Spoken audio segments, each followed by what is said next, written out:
Estamos estudiando en el Evangelio de San Mateo, capítulo 1, versículos del 18 al 25. Le voy a rogar que lo busque. Vamos a leer el pasaje nuevamente para ubicarnos en el contexto, ¿verdad? Y poder continuar con la enseñanza. ¿Lo tiene? Vamos a leerlo. Leámoslo juntos. Versículo 18 dice: el nacimiento de Jesucristo fue así. Estando desposada María, su madre, con José, antes que se juntasen, se halló que había concebido del Espíritu Santo. José, su marido, como era justo y no quería infamarla, quiso dejarla secretamente. Y pensando él en esto, he aquí un ángel del Señor se le apareció en sueños y le dijo: José, hijo de David, no temas recibir a María tu mujer, porque lo que en ella es engendrado del Espíritu Santo es. 21. Y dará a luz un hijo, y llamará su nombre, ¿cómo? Jesús, porque él salvará a su pueblo de sus pecados. Todo esto aconteció para que se cumpliese lo dicho por el Señor por medio del profeta, cuando dijo: he aquí una virgen concebirá y dará a luz un hijo, y llamará a su nombre Emmanuel, que traducido es Dios con nosotros. Y despertando José del sueño, hizo como el ángel del Señor le había mandado, y recibió a su mujer. Pero no la conoció hasta que dio a luz a su hijo primogénito, y le puso por nombre, ¿qué? Jesús, ¿verdad? Vamos a orar. Señor, gracias por este tiempo, gracias por tu bondad, tu misericordia para con nosotros. Ahora, Señor, luego de cantarte, luego de darte las ofrendas, los diezmos, Señor, queremos también darte nuestra atención por medio de tu palabra, Señor. Te pedimos que nos hables, que tu Espíritu Santo nos guíe, nos ayude, Señor, nos dé un corazón dispuesto, nos dé la atención necesaria para poder aprender y recibir el mensaje que tú tienes para nuestras vidas. En el nombre de Jesucristo te lo pedimos. Amén. Amén. El tema que estamos desarrollando, hermanos, es dándole significado a la Navidad. Dándole significado a la Navidad. Y la semana pasada, bueno, vimos varias cosas, ¿verdad? Y prácticamente nos quedamos solo en el versículo 18, ¿verdad? Estuvimos viendo que la Navidad se trata del nacimiento del Señor Jesús, no de otra cosa. Estuvimos viendo también de esos dos personajes, esos dos siervos que Dios escogió para traer a su Hijo aquí al mundo, a María y a José. Vimos también el compromiso que existía entre María y José, ¿verdad? Que en la Biblia se le llama desposorio, un compromiso de matrimonio. Era tan formal y tan serio como si estuviesen casados, pero la diferencia ¿cuál era? Que ellos todavía no convivían juntos, ¿verdad? Todavía no había un contacto o una relación sexual entre ambos. Era un compromiso serio. El faltar a ese compromiso era como cometer adulterio, ¿verdad? La consecuencia, las faltas de romper ese compromiso era similar al haber cometido adulterio. Pero el día de hoy vamos a avanzar y vamos a continuar desde el verso 19. Vamos a hablar un poco sobre este otro personaje llamado José. José va a ser el padre adoptivo, el padre legal de nuestro Señor Jesucristo. Él no va a participar en la concepción del Señor Jesús, pero sí va a tener un rol importante en la vida de nuestro Señor. Dice el versículo 19, vamos a hablar un poco sobre cómo era este José. ¿Qué dice ahí el 19? José, su marido, y mire, subraya esa frase, ¿cómo era qué? ¿Qué era él? Era justo. Y aquí da una descripción de cómo es que José manifestaba su justicia. ¿Qué no quería hacer él? No quería infamarla. Y no quería infamarla, entonces, ¿qué estaba pensando hacer él? Que quiso dejarla, ¿cómo? Secretamente. ¿Cómo era José? ¿Qué se dice del carácter de José? La Biblia dice que José era un hombre, ¿qué? Un hombre justo. Mire, la justicia que aquí se menciona no se refiere a perfección o no se refiere al hecho de que José se encontrara sin faltas o sin culpas delante de Dios, ¿verdad? Recuerde que la misma Biblia enseña que en la tierra, entre nosotros los seres humanos, no hay justo ni aun uno. Eso enseña la Escritura, no hay justo ni aun uno, no hay quien busque a Dios, no hay quien entienda. Y eso, hermanos, también incluye, ¿sabe a quiénes? Incluye a María, incluye a José, lo incluye a usted y me incluye a mí. Delante de Dios ningún ser humano puede ser presentado sin culpas, sin faltas, no puede ser presentado sin esa mancha llamada pecado. Y la semana pasada estuvimos viendo, y quiero aprovechar a mencionar algo que se nos escapó. Estuvimos viendo la razón por la cual Dios escogió a María y la razón por la cual Dios escogió a José. Si quiere, vamos en su Biblia, póngale una marca a San Mateo y vamos a San Lucas capítulo 1. La narración de San Lucas viene a ser el complemento de lo que dice Mateo, lo explicamos la semana pasada. San Lucas va a hablar de experiencias más personales, narradas probablemente por María. ¿Por qué fue que Dios había escogido a María? Y obviamente por qué es que Dios escogió a José. Lo vemos en San Lucas capítulo 1, versículo 30. Dice así: entonces el ángel le dijo a María, no temas. ¿Y qué le dice el ángel? Porque has hallado, ¿qué cosa le dice? Has hallado gracia delante de ¿quién? Delante de Dios. ¿Por qué razón explicamos la vez anterior que Dios había escogido a María? Por gracia, hermano. ¿Qué es la gracia? Es el favor de Dios, la bondad de Dios manifestada hacia alguien que no lo merece, que no puede hacer nada para ganarlo, que no puede comprarlo, sino simplemente Dios se lo da. Es un regalo que Dios da. Sin duda alguna, lo explicamos también, si nosotros comparáramos la moralidad y la calidad de persona de María, tuvo que haber sido una mujer íntegra, una mujer confiable, una mujer temerosa de Dios, o podemos llamarle también una mujer justa, pero no en el sentido de sin pecado, hermanos, porque ningún ser humano es sin pecado, pero sí era una mujer temerosa de Dios. Probablemente tenía un testimonio muchísimo más alto que cualquiera de nosotros. Y Dios la elige a ella. Pero la razón para que Dios elija a María, ¿cuál es? Es la gracia. Dios manifiesta su gracia para María. Dios elige a María. Explicamos también que eso es lo mismo en nuestra salvación. ¿Por qué Dios nos elige a nosotros para ser salvos? Porque somos buenos, porque tenemos un gran potencial de hacer grandes cosas para Él. No, hermano, Dios conoce todo, obviamente, Él lo sabe, Él sabe toda nuestra vida, sabe lo que usted va a hacer de aquí a 20 años, de aquí a 2 años, de aquí a las 3 de la tarde, Dios lo sabe. Pero Dios no escoge a las personas basado en el potencial. Dios escoge y decide salvar a las personas, ¿por qué? Por gracia. Y esa es la razón por la que Él eligió a María. Y también esa es la razón por la que eligió a José. Ahora, esto es lo que no mencionamos la vez anterior y considero que es bien importante que usted lo sepa. Sabe que el día de ayer venía manejando yo para San Miguel alrededor de la 1 de la mañana de San Salvador hacia mi casa aquí, ¿verdad? Y hay un tramo ahí en las calles donde las radios evangélicas, ¿verdad? Generalmente la que más se oye es la radio bautista, ¿verdad? Y se cambia la señal, pero hay un tramo donde no se agarra nada, ¿verdad?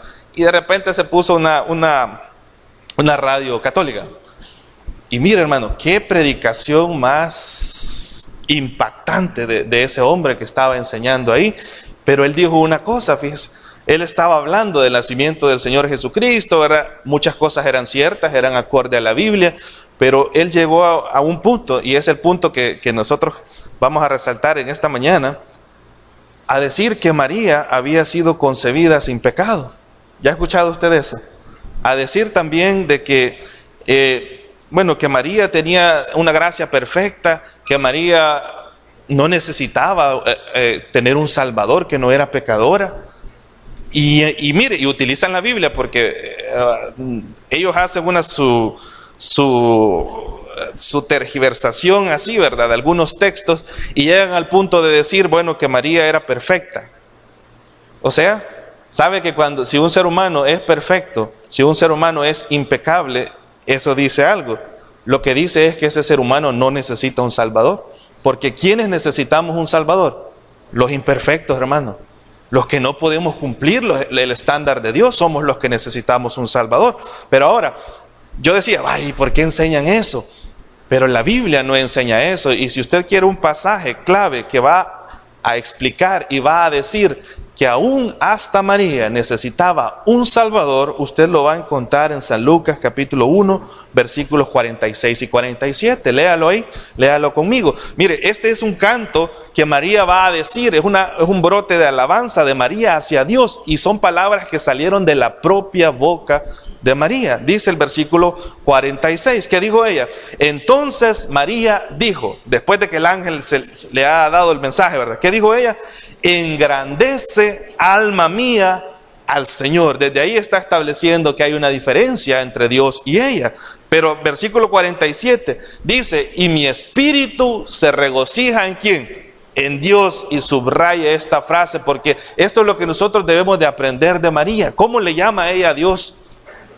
Mi Salvador. ¿Quiénes necesitamos un Salvador? Los pecadores, hermano. Los que no podemos llegar a Dios por nuestros propios medios. Los que no damos el ancho de acuerdo al estándar de Dios. Somos los que necesitamos un Salvador. Y María tenía claro eso. Y eso se lo mencioné la vez anterior. ¿Está María en el cielo? Sí, hermano. ¿Va a tener alguna posición especial María? Probablemente, porque Dios mismo ha prometido posiciones especiales para sus siervos. ¿Ya sabía usted eso? En el reino del Señor, Él ha prometido posiciones especiales para aquellos que le han servido de corazón, para los que han trabajado para la obra del Señor. Sin duda alguna, Dios va a tener una posición especial hacia ella.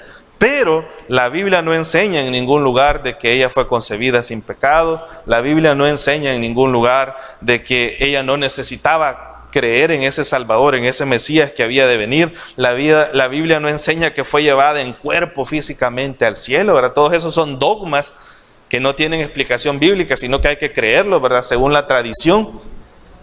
Pero la Biblia es enfática en esto. ¿Necesitaba María un Salvador? Sí. Y ella tuvo el privilegio de tener al Salvador, ¿dónde? En su vientre. Por eso la iban a llamar bienaventurada por todas las generaciones, porque considero yo que no hay un privilegio tan grande y tan íntimo de que el Salvador del universo nazca en ese vientre.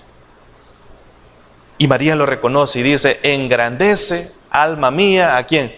A mi Dios y mi Salvador. Entonces, explicando eso, ¿verdad? Esa parte. Ahora, regresando al tema de José, regresemos a San Mateo capítulo 1, ¿verdad? Que es el punto de partida. San Mateo capítulo 1, versículo 19. Cuando en la Biblia se describe a José como un hombre justo, ya vimos que la justicia que ahí se menciona no tiene nada que ver con perfección, no tiene nada que ver con estar sin culpa delante de Dios. Sabe que justicia se refiere ahí a que José era un hombre temeroso de Dios. Temeroso de Dios, eso lo convertía en un hombre justo, ¿verdad? Eso lo convertía a él en un hombre que había hallado gracia delante del Señor. Todos los seres humanos, para poder ser hallados justos delante de Dios, necesitamos un Salvador. Y ese Salvador no es ni más ni menos que la persona de Jesucristo. Y esa es la razón por la cual Cristo vino a esta tierra. ¿Para qué vino Cristo? ¿Sabe? Él vino para presentarnos justos a nosotros delante de ¿quién? Delante del Padre. ¿Y cómo nosotros alcanzamos esa justicia? Por medio de la fe en Jesucristo, en que Él vino a esta tierra, en que Él tomó nuestro lugar en la cruz, en que Él resucitó, ¿verdad?, al tercer día, y que Él ha prometido regresar otra vez. Cuando nosotros creemos lo que Jesús ha hecho por nosotros, nosotros recibimos la justicia delante de Dios por medio de la sangre de Jesucristo. Entonces, si usted lee ahí en San Mateo que a José se le llama justo, no piensen que él no tenía pecado, ¿verdad?, sino que piense en el carácter temeroso de Dios que tenía José. José procuraba vivir de acuerdo a los lineamientos divinos. José era un hombre que temía a Dios, que procuraba agradar a Dios, procuraba cumplir con los mandamientos de Dios. Y esa razón de que él tuviera un carácter justo, lo llevó a un dilema, ¿sabe? José estaba ante una situación extremadamente difícil. ¿Qué había pasado en los versículos anteriores? Bueno, el ángel se le aparece a María, el Espíritu Santo viene sobre María, María está embarazada. Ahora José se va a enfrentar a esta situación, ¿verdad? Se va a enfrentar ante un dilema. Sabe que José tenía dos alternativas. ¿Cuál era la primera alternativa? Él, como un hombre justo, sabe qué era lo correcto que él tenía que hacer, o qué era lo que naturalmente él debía hacer. Era denunciar a María. ¿Por qué la iba a denunciar? Porque María, mire, póngase en el caso de José, ¿verdad? Hasta ahorita el ángel no le ha explicado nada. Pero, ¿qué pensó José cuando María viene, se le acerca y le dice, estoy embarazada?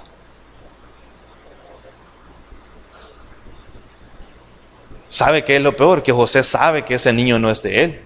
Porque José ha guardado el pacto para con Dios y ha guardado el compromiso que hizo de tomar a su esposa hasta después de la ceremonia de bodas. ¿Qué cree usted que pensó José en cuanto a María? Que lo había, ¿qué? Le puso los cuernos. Dios. Me salió con un pie más largo que el otro, ¿eh? Se burló de mí, mire, bien raro, porque hablar del hombre, las mujeres sí hablan, ay, se burló de mí ese hombre, ¿verdad? Pero ¿qué podía haber pensado José ahí también? Esta mujer jugó conmigo, yo me comprometí con ella. Mire, hermano, era una vergüenza para José, el mundo se le venía encima porque era su prometida, era la que él había presentado formalmente por medio de un compromiso, y lo explicamos la vez anterior en lo que comprendía el desposorio, delante de su familia, delante de testigos, ¿verdad? Que servían para validar que ellos estaban comprometidos y que tenían una fecha para casarse. Probablemente ocurría dentro de seis meses a un año después de que ellos se comprometían. ¿Cómo cree usted que se sintió José? Se sintió defraudado quizás. Entonces él tenía un dilema. Si él podía actuar y podía obrar conforme a lo que la ley decía. Y lo que la ley decía era que él tenía que denunciarla. Y sabe que era lo que le esperaba a María si José la denunciaba. Póngale una marca a su Biblia. Deuteronomio capítulo 22. Deuteronomio capítulo 22.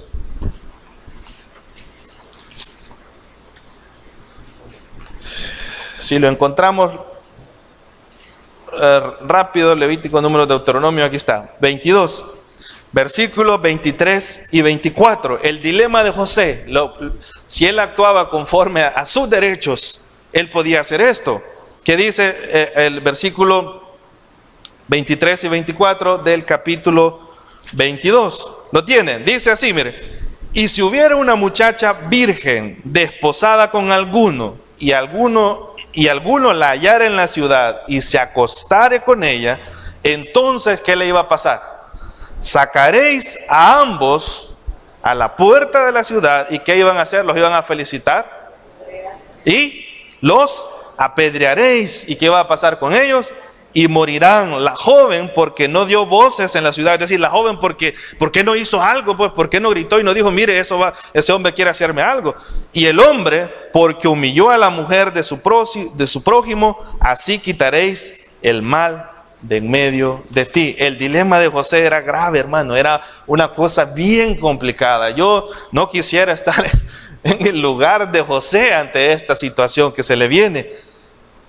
Él era un hombre justo, podía actuar de acuerdo a lo que decía la ley. Primera alternativa que tenía José era decir, esta mujer me engañó.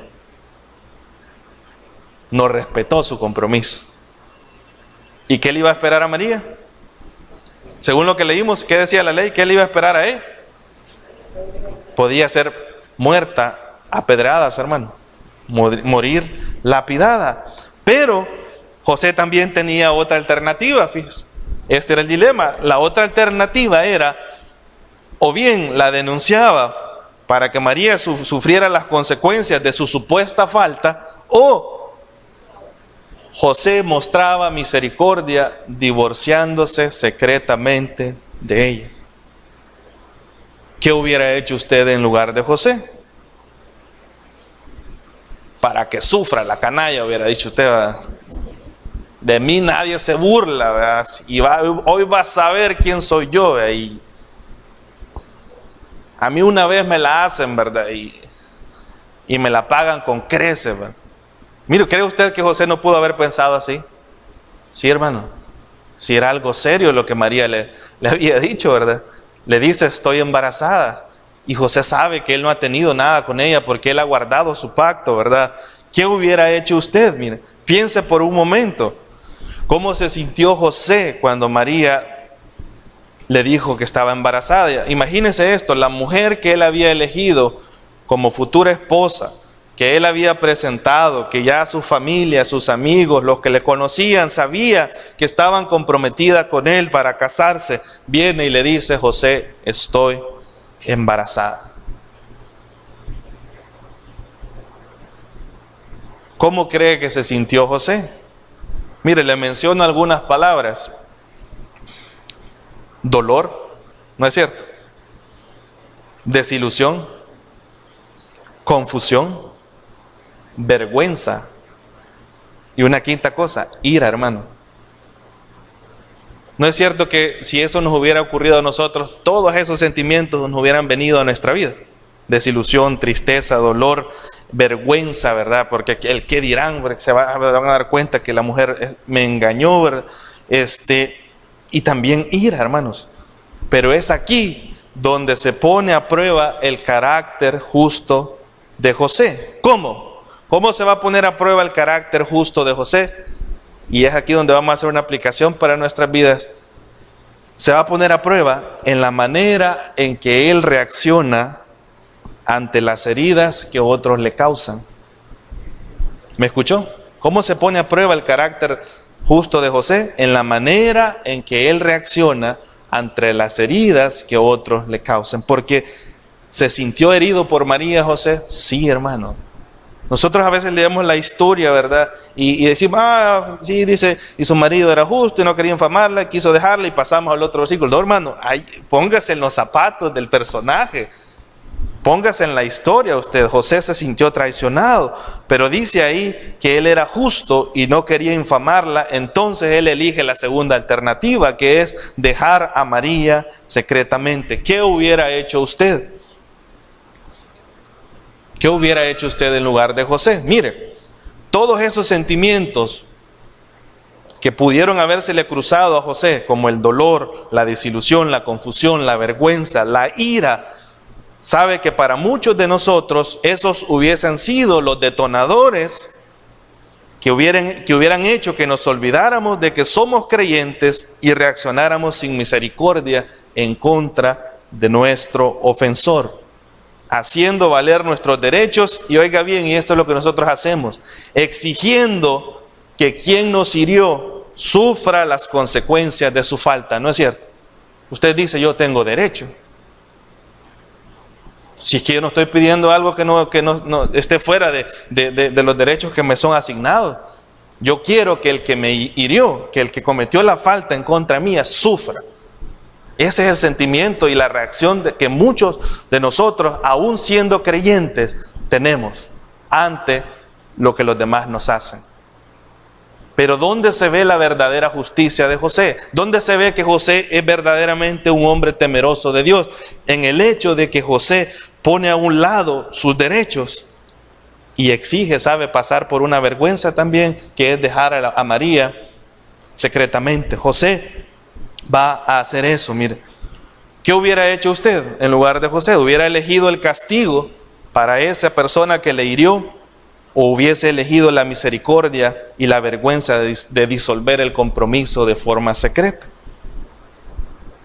Algunos de nosotros somos de los que decimos, yo no perdono, a mí el que me la hace me la paga. Y mire, yo he escuchado a creyentes decir eso, ¿verdad?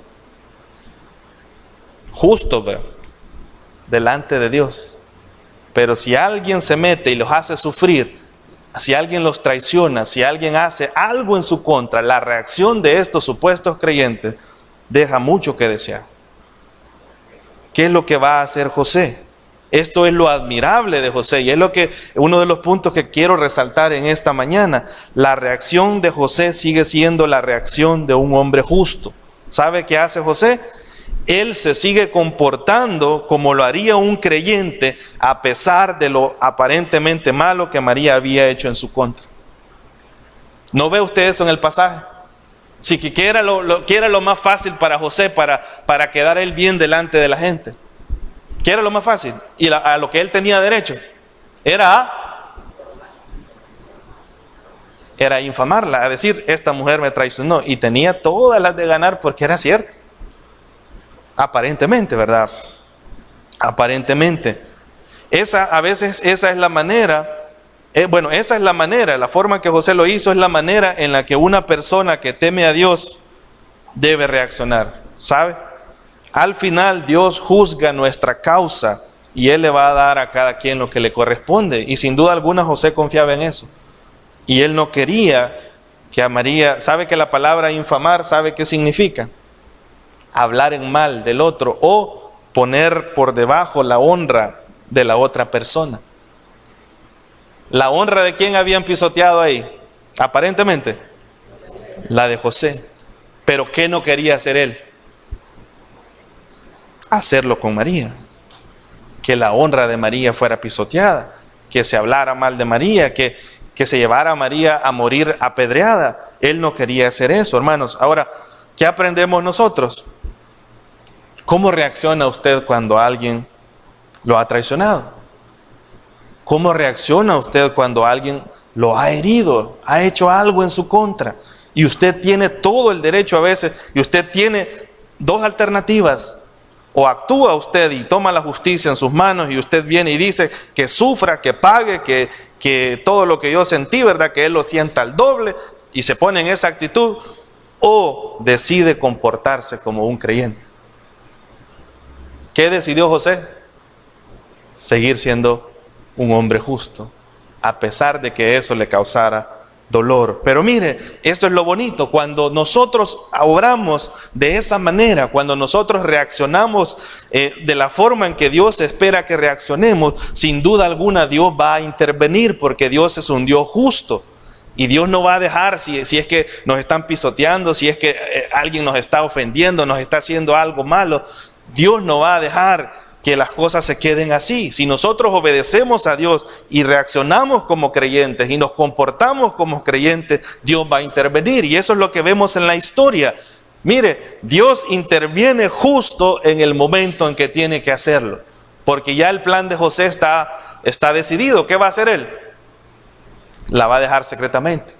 Pero ¿qué hace Dios? Vea, versículo 20.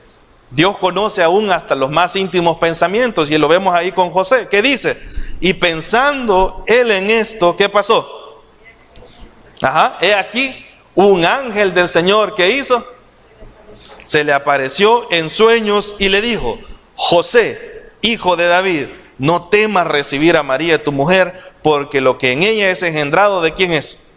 Del Espíritu Santo es. Mire, no ve a Dios usted interviniendo. Ya José está decidido, las cosas, ya dice él, bueno, esto voy a hacer. Y ni modo, ¿verdad? Él está decidido a hacerlo y ahora viene Dios y Dios va a actuar, porque Dios no va a permitir que María y José sufran por algo que ellos no tienen el control.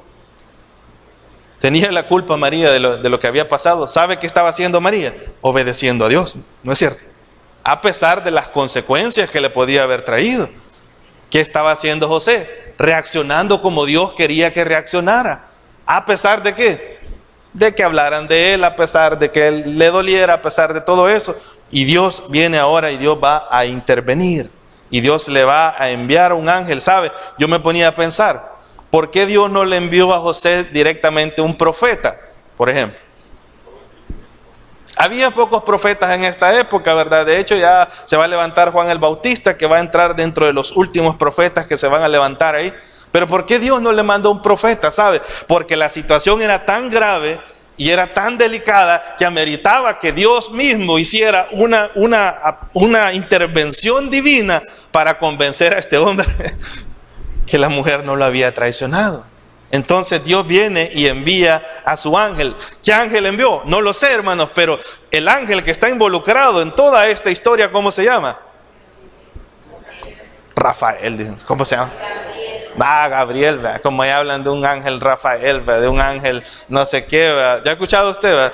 Que hablan de un montón de ángeles? No, la Biblia habla de un ángel que se encarga de los mensajes, y es un ángel que se encarga de ayudarle a la gente que no tema hacer la voluntad de Dios. Es el ángel Gabriel. No sabemos qué ángel fue, pero probablemente Gabriel ha estado involucrado en esta misión, preparando el nacimiento del Señor, ¿verdad?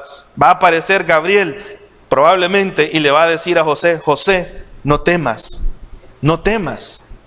Porque el hombre estaba temeroso, el hombre estaba confundido, el hombre ya había tomado una decisión, estaba en juego. ¿Sabe que estaba en juego si José se iba también? Y esto lo mencionamos la vez anterior. La familia del Salvador estaba en juego, ya sabía. Porque la familia delante de Dios es tan importante que aún el Salvador del universo necesitó una familia para nacer. Y lo explicamos la vez anterior, hermano. El concepto de familia, nosotros aún los creyentes los hemos tergiversado, ¿verdad? Y cuánta gente se mete en relaciones fuera del matrimonio y anda probando por aquí, un hijo por allá, va de un fulano, de otro fulano, y el concepto de familia lo olvidamos. Y para Dios la familia es tan importante que el Salvador del mundo necesitaba un papá. ¿Y necesitaba qué? Una mamá. No un papá que lo engendrara, pero sí una figura de padre que estuviera con él.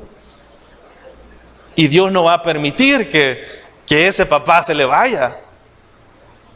Y Dios va a intervenir, ¿verdad? Para que el papá esté ahí presente. El papá legal, el que va a representar, el representante legal del Señor, esté ahí. Mire, Dios tiene que hablarle en sueños a José. Dios no lo hace así en esta forma. Dios, en nuestra época, Dios lo hace por medio de la Biblia. Pero en esta ocasión es algo súper especial. Es un milagro del Señor. Y el ángel le va a decir a José 3 cosas puntuales. Mire, le va a decir primero: José, recibe a María. Mensaje de Dios, ¿verdad? Cásate con ella. O sea, están comprometidos, se van a casar. Y tercero, ella no te ha traicionado. Y le da la explicación el Señor, ¿verdad? Para que no venga alguien y le diga: ay no, que le diga ahora una novia a uno, a saber quién es el papá, ¿verdad? ¿Cómo que no sabe quién es el papá? Pero en este caso, ¿qué le dice el ángel a José? Se lo aclara, le dice en la última parte del versículo 20: porque lo que en ella es engendrado, que no te quede duda, José, que no estés pensando otras cosas. ¿Qué le dice? Del Espíritu Santo es. Le dice: María no te ha traicionado, y el niño que va a nacer no fue engendrado por ningún hombre, sino por la obra y la intervención ¿de quién? Del Espíritu de Dios. ¿Y cómo era el carácter de José? José era un hombre justo, un hombre que obedecía a Dios, que temía a Dios, y José va a aceptar esto que Dios le ha dicho. Aunque fuera difícil de creer, aunque fuera difícil de manejar, ¿verdad? Porque que le digan a uno eso. Mire, sin duda, para uno creer una historia como esta, Dios tiene que hablarle directamente a uno, ¿eh? Que la novia le diga: mira, estoy embarazada, y el niño es del Espíritu Santo. Quizás de alguien de la colonia de ahí, ¿verdad? Pero necesita la intervención de Dios, hermano, para poder convencer a este hombre. Sin duda él es un hombre de fe, pero la situación amerita que Dios intervenga, porque Dios no va a dejar que sus hijos, por obedecerle, ¿verdad? Puede ser que sufran en algún momento, pero al final Dios va a intervenir y Dios va a reivindicar a María delante de José. Y va a ayudar a José a aceptar esta situación, ¿verdad? Y le va a decir: no temas recibirla, no temas recibirla. Ahora, quiero que veamos algunas cosas. El Salvador que va a nacer y el que se le está preparando y se ha anunciado aquí, tiene una característica, ¿sabe? Este Salvador va a tener 2 naturalezas. Va a tener dos naturalezas. Mire, ¿por qué es tan importante resaltar que Jesús no tuvo un padre físico que lo engendrara, pero sí necesitó una madre física que lo recibiera en su vientre? ¿Por qué Jesús no necesita un padre físico que lo engendre, pero sí necesita una madre física que lo reciba en su vientre? La razón es esa, hermanos, que el Salvador que va a nacer, ¿verdad? Porque aquí en la historia no ha nacido, aunque el Señor ha existido por la eternidad, pero aquí en la historia particular, Él no se ha presentado en forma de hombre, no ha tomado, no se ha convertido en carne, ¿verdad? No ha tomado forma de hombre. ¿Por qué es tan importante que Jesús no tuviera un padre físico, pero sí una madre que lo tuviera en su vientre? La razón es que Jesús iba a tener dos naturalezas. Dos naturalezas, mire. Quiero leerle algo que dice el teólogo Louis Sperry Chafer. Dice así, mire: al considerar la encarnación, deben admitirse dos verdades importantes. La encarnación es este acto milagroso, ¿verdad?, de Jesús haciéndose hombre. Hay que considerar dos cosas importantes. Primero, Cristo fue al mismo tiempo y en un sentido absoluto verdadero Dios y verdadero hombre. Las dos naturalezas de Cristo. Cristo es 100% Dios y 100% hombre. Segundo, al hacerse Él carne, aunque dejó a un lado su gloria, ¿verdad?, esa gloria celestial, en ningún sentido dejó a un lado su deidad, su naturaleza divina. En la encarnación, Él retuvo cada atributo esencial de su deidad, como la santidad, la omnisciencia, que Él es todopoderoso, ¿verdad? Todos esos atributos Él los mantuvo. Su total deidad y completa humanidad son esenciales para la obra que Él iba a hacer en la cruz. Oiga bien, ¿por qué Jesús tenía que ser Dios, pero también tenía que ser hombre? Aquí está la explicación. Mire, si Él no hubiese sido hombre, no hubiese podido morir. Porque ¿quiénes mueren? ¿Quiénes morimos, pues? Los hombres, hermanos, los hombres. Si Él no hubiese sido hombre, no hubiese podido morir. Ahora, si Él no hubiese sido Dios, su muerte no hubiese tenido el valor infinito que tuvo. Sí, hermanos, si es cosa seria. Jesús va a morir por el pecado de toda la humanidad, de todos los seres humanos, de todos los tiempos. Mire, si solo sacáramos una lista de los pecados de todos los que estamos aquí, y los pesáramos, y los pudiéramos pesar, hermano, eso fuera algo enorme, ¿verdad? ¿Cuántos pecados hemos cometido? ¿Cuántos vamos a cometer? ¿Cuántas faltas delante del Señor nosotros hemos hecho con nuestra mente, con nuestros ojos, con nuestras acciones? Es una completa inmundicia, es algo enorme, solo con un grupo de menos de 100 personas. Pero Jesús va a cargar ¿con quién? Todos los seres, el pecado de todos los seres humanos, desde Adán. Porque desde Adán, en Adán, dice Pablo, todos mueren. El pecado entró en el mundo por un hombre y por ese hombre la muerte. ¿Y la muerte pasó a quiénes? Todos los hombres, porque en Adán todos pecamos. Entonces, esto era tan grave y era tan serio, ¿verdad? No podía Dios enviar un ángel a morir, no podía Dios mandar a alguien especial, ¿verdad? Y dijera, vaya, vamos a elegir, vaya Miguel, vos que sos el ángel, aquí uno de los principales, te voy a enviar a que murás. No podía Miguel, porque no era suficiente Miguel para cubrir el pecado de todos. Entonces, Él tiene que enviar a su hijo, pero ese hijo tiene que tener dos naturalezas. Para poder morir, ¿qué tenía que ser Él? Tenía que ser hombre, porque Dios no muere, hermano. Pero para que su muerte sea capaz de cumplir y de tapar y de limpiar el pecado de toda la humanidad, Él tenía que ser ¿qué? Dios. Porque alguien dice, ¿y por qué la muerte de un solo hombre va a salvar a toda la humanidad? Porque ese no solamente era un hombre, era Dios hecho hombre. ¿Usted le da gloria a Dios por eso? Amén. Jesucristo es 100% Dios y 100% hombre. Ese Salvador iba a tener dos naturalezas. Ahora, ¿de dónde? Ve aquí cómo se ven las dos naturalezas de Jesús en su nacimiento. Lo vamos a explicar. En primer lugar, ¿de dónde viene la naturaleza divina de Dios? De Jesús, mejor dicho. ¿De dónde viene? ¿Quién es su Padre, hermanos? Dios. Jesucristo es el Hijo eterno de Dios. ¿Cómo así? Algunas sectas como los Testigos de Jehová, ¿verdad? Y un montón de otras sectas van a decir, Jesucristo fue engendrado. Él tuvo un principio. Van a decir, Dios antes de crear todas las cosas, lo primero que creó es Jesús. Eso no es cierto. La Biblia habla de la existencia eterna de Jesús. Lo vemos en el Antiguo Testamento. No es, el propósito de esta mañana no es ver, ¿verdad?, cómo Jesús se manifestó en el Antiguo Testamento y nada por el estilo, pero usted debe saber de que Él ya existía, hermano. Antes de cualquier cosa, antes de que existiera el tiempo, Jesucristo siempre ha existido porque Él es el Hijo eterno de Dios. Él ha existido eternamente junto con el Padre y el Espíritu Santo. Y eso se explica en la doctrina de la Trinidad, ¿verdad? Es un único Dios que coexiste en tres personas iguales. Jesucristo no es el Padre no es Jesucristo, Jesucristo no es el Espíritu Santo, pero ellos son la Trinidad, el Dios Trino. Un solo Dios, ¿verdad?, que coexiste en tres personas. No lo vamos a explicar el día de hoy, pero su naturaleza, ¿de dónde viene? Él es el Hijo de Dios. ¿Cómo es Dios? Dios es eterno, su Hijo es eterno también. Él tiene esa naturaleza, los mismos atributos de Dios. Por eso es esta cuestión sobrenatural de su nacimiento. ¿Por qué? Porque es Dios naciendo, tomando forma de hombre.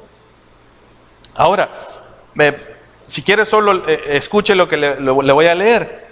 Isaías 9:6 nos habla de eso, ¿verdad? Si quiere no lo busque, solo escuche. Dice Isaías 9:6, porque un niño nos es nacido. Y esta frase hay que subrayarla, hijo nos es dado, o sea, Él ya existe. Lo que está haciendo Dios es dándolo. Hijo nos es dado, y el principio sobre su hombro, y se llamará su nombre admirable, consejero, Dios fuerte, Padre eterno, príncipe de paz. Jesucristo ha existido por la eternidad. Su naturaleza es la misma naturaleza de Dios. Él tiene que nacer, sí, ¿verdad? Pero va a nacer de una forma un tanto diferente a como nacemos nosotros los seres humanos, ¿verdad? En el sentido de que Él no va a necesitar un padre físico. No va a haber un esperma humano que engendre al Salvador del universo, pero sí va a necesitar ¿el qué? El vientre de una madre para poder venir a esta tierra. ¿De dónde viene la humanidad de Jesús? ¿De dónde viene la humanidad de Jesús? La humanidad de Jesús viene de su nacimiento físico. ¿Por medio de quién? Por medio de María. Mire, sabe que esto ya había sido previsto por Dios desde la eternidad. Hoy sí búsquelo conmigo, Génesis capítulo 3. Génesis capítulo 3. Vale, leámoslo rápido, ¿verdad? 3, versículo 15. Esto sucede, hermanos, inmediatamente después de que el ser humano ha pecado y Dios ha dado una sentencia para la serpiente, una sentencia para Eva, otra sentencia para Adán. Pero dentro de las cosas que Dios le dice a Eva está la primer mención de que el Salvador del universo va a nacer solo de una mujer. O sea, no va a necesitar la intervención de un hombre que lo engendre. Versículo 15 dice, y pondré enemistad, ¿entre qué? Entre ti y la mujer, entre tu simiente y la simiente suya. Esta te herirá en la cabeza y tú le herirás, ¿en dónde? ¿A quién le está diciendo Dios esto? Le está diciendo a la serpiente, ¿verdad? Pondré enemistad entre ti y la mujer. Y ahora esta es la frase que usted tiene que notar. Entre tu simiente, la simiente de Satanás, y la simiente de Adán, dice ahí, es la simiente de la mujer. Ahora, aquí hay una cosa extraña en ese pasaje. ¿Sabe cuál es la cosa extraña? Usted ha visto que para que nazca un niño necesitamos dos cosas, ¿verdad? Dos voluntarios, ¿verdad? No. Aunque sea por inseminación artificial, o sea, como sea, necesitamos un óvulo provisto ¿por quién? Por una mujer. Y necesitamos un esperma provisto por un hombre. Aunque hay mujeres ahora que se van a inseminar, ¿verdad? No quieren tener marido, o sea, solo que las embaracen.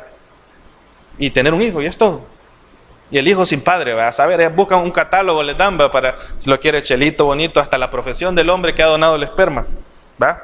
Así lo quiero, así como ese, como, no, mejor no menciono a alguien de aquí porque puede sentir mal, como el hermano tal, así lo quiero.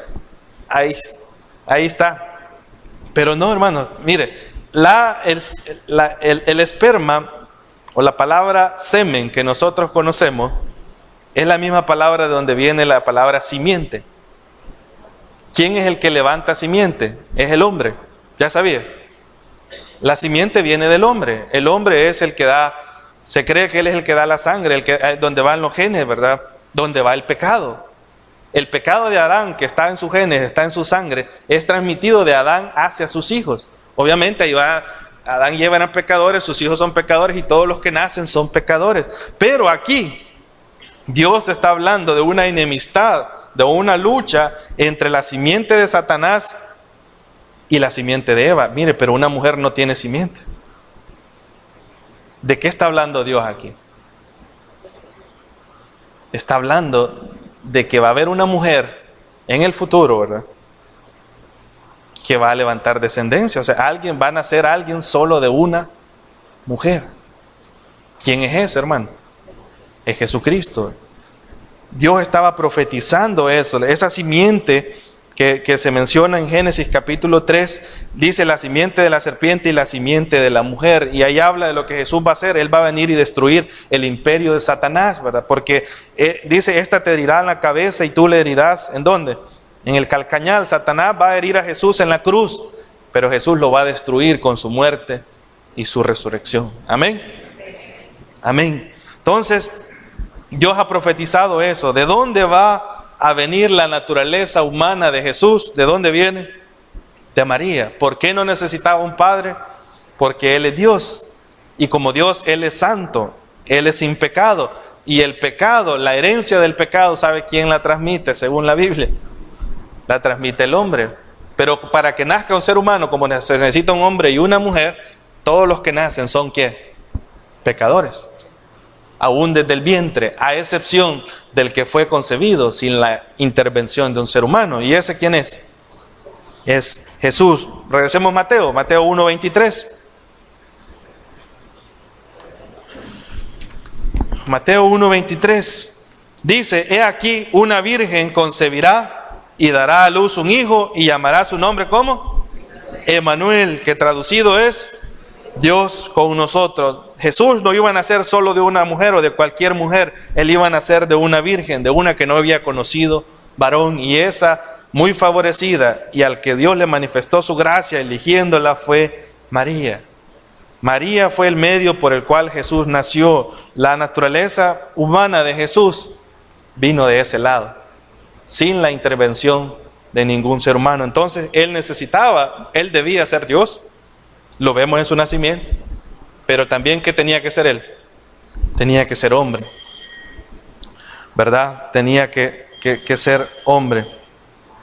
Ahora, vamos a seguir leyendo ahí rapidito, versículos 24 y 25. Veamos la reacción de José ante esto sobrenatural que Dios está haciendo con él. Dice, y despertando José del sueño. Mire, cuando Dios nos habla tenemos dos alternativas. Una, que nos dé igual, ¿verdad? Dios me dijo tal cosa, yo no voy a hacer eso. Y la otra es obedecerle. ¿Qué hizo José? Hizo como el ángel del Señor le había sugerido, le había mandado, dice. ¿Y qué hizo José? Recibió a su mujer, dice. Y el versículo 25, ¿verdad?, nos va a explicar hasta cuándo pudieron ellos consumar su relación matrimonial. Y este es otro dogma que se enseña allá la iglesia tradicional, ¿verdad?, que no hubieron más hijos o que no hubo una relación sexual posterior. Mire, la palabra conocer ahí es conocerse íntimamente, sexualmente, ¿verdad? Entonces dice el versículo 25, pero no la conoció a María hasta que dio a luz a su hijo primogénito y le puso por nombre Jesús. Jesús. Obviamente ellos tuvieron más hijos, ¿verdad? No lo vamos a ver el día de hoy, pero en la intervención de Jesús Solo fue la obra y gracia del Espíritu Santo, ¿verdad? Utilizando a María. Ahora, hermanos, finalizando nuestro estudio, ¿verdad? Estamos en una época que el mundo la celebra, pero la celebra de una forma equivocada, ¿verdad? No es celebrar una fecha. La Biblia no dice cuándo nació el Señor, no lo dice. Pero algo claro, algo verdadero y algo que es motivo de alegría es el hecho de que Jesús se humilló y tomó forma de hombre y vino a esta tierra y habitó entre los hombres y padeció las mismas cosas que los hombres padecemos con un solo objetivo. ¿Sabe cuál es? Llevarnos a Dios. Y que nosotros ya no veamos a Dios como un Dios lejano, ¿verdad? Todopoderoso, que es cierto, santo, que no se le acerca al pecado, eso es cierto. Pero ese Dios que miraba en el Antiguo Testamento, que hay que tenerle miedo, ¿verdad? Pero no miedo de respeto, sino miedo de, literalmente miedo, y que está demasiado lejos. Por medio de la persona de Jesús se viene a ser un Dios con el que yo puedo platicar, un Dios con el que yo puedo hablar, con el que yo le puedo contar mis más íntimos problemas sin vergüenza, sin temor, y sé que Él, que tomó forma de hombre, es capaz de comprenderme. Le da gloria a usted a Dios por eso. Eso lo dice en Hebreos. Dice, no tenemos un sumo sacerdote que no pueda compadecerse de todos nosotros. ¿Tenemos a quién? A Jesucristo. Y va a decir el escritor de Hebreos, por tanto entremos confiadamente, ¿a dónde? Al trono de la gracia de Dios para encontrar, ¿qué? Ayuda y oportuno socorro. Da gloria a usted porque Jesús se hizo hombre. Amén. Este tiempo de Navidad, hermano, que lo disfrutemos, pero que lo aprovechemos para darle la honra y la gloria a Dios y decirle gracias, Jesús, porque un día viniste a esta tierra, te humillaste, te hiciste hombre, te limitaste, ¿verdad? Porque mientras estuvo aquí se limitó, y todo eso fue para que yo pudiera conocerte y pudiera tener entrada a la gloria eterna. Vamos a orar. Amado Dios, te damos gracias por tu palabra. Te pido, Señor, que haya llegado a nuestros corazones. Gracias, Señor, porque no estimaste el ser igual a Dios. No te aferraste, Señor, a tu condición de Dios, sino que te humillaste, tomaste forma de hombre, veniste a esta tierra de una forma sobrenatural, sí, pero veniste, Señor, naciste de mujer, naciste bajo la ley para librarnos a nosotros que estábamos bajo la ley. Gracias, Señor, por ese amor tuyo manifestado al venir a esta tierra y morir por nosotros. Si en esta mañana hay alguien que no ha conocido a Jesús, que no cree en Jesús como su único Salvador, que no cree que Jesús vino a esta tierra, que murió y resucitó y que su muerte es el pago perfecto por nuestros pecados, yo le invito a que usted ponga su confianza en Jesús. Usted no necesita hacer algún acto externo para decirle a Jesús, Jesús, creo en ti. Simplemente en su corazón, ¿verdad? Usted puede dejar que la palabra de Dios lo convenza, que el Espíritu le hable y usted diga, sí, yo creo que Jesús es quien dice ser, que Jesús vino a esta tierra, que murió y resucitó, y eso es suficiente para que yo pueda ser salvo. Si usted ha decidido creer en Jesús en su corazón y usted quiere hacérnoslo saber, hágalo, ¿verdad? Dígale a algún hermano, mire, yo he creído en Jesús, y permítanos alegrarnos con usted y darle algún consejo ahí con la palabra del Señor. Que el Señor les bendiga, hermanos.